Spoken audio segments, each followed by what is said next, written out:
The Nigerian Communications Commission has engaged stakeholders in the telecoms industry as it plans to make a decision on the MTN's acquisition of Visafone.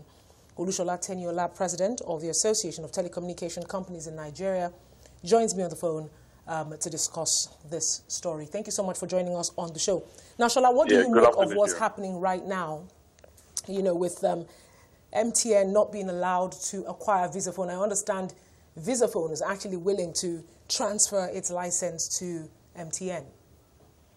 Well, I don't think it's not that NCT is not allowing. NCT seeks public stakeholder for input to what could be considered a potential dominance of acquisition of spectra in the telecoms landscape. As you know, Visafone was acquired by the shares and equity and liability by MTN a while ago. And any transfer of license and spectrum is subject to NCT's approval, especially if there's more than 10% shareholdership change. And in this case, this transaction fits into that.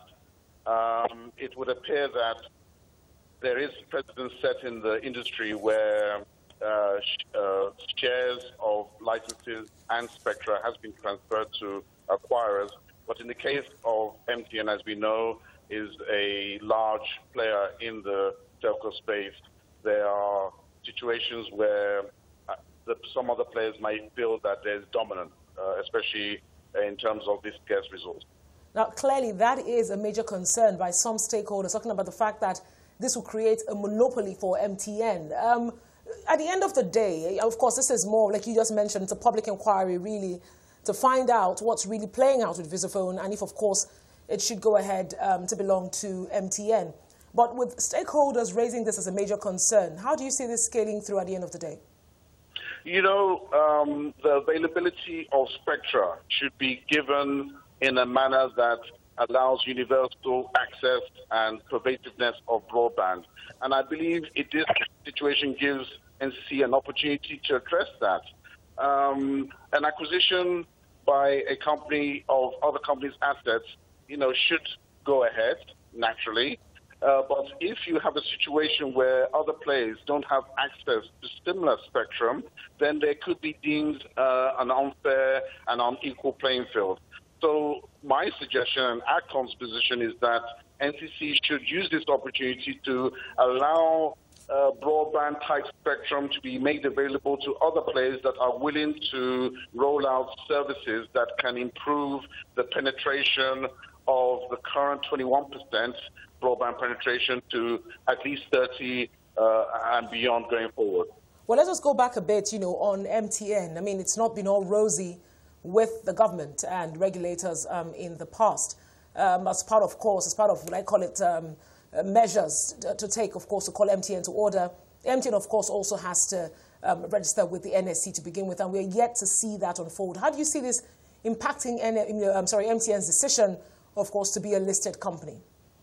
No, this doesn't impact MTN's position to be a listed company. You have to know that MTN is privy and is fortunate to have access to not only this 800 megahertz in question, but 2.6 gigahertz, to which they won several slots, and also 700 megahertz, which they hold from NBC. So this doesn't impact MTN's position about listing. In fact, it increases its asset base. It allows their customer base to have access to broadband assets that maybe other players don't have. So the question really is around how do we create a level playing field in the industry to allow competition to exist.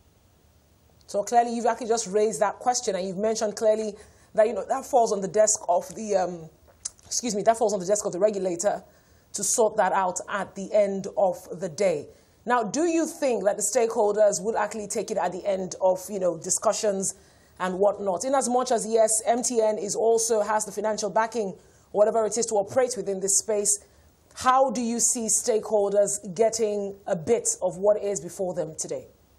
Well, we also have to be careful. Precedence has already been set. We've had other players that have actually acquired other companies with their assets, and that's both the license and spectrum.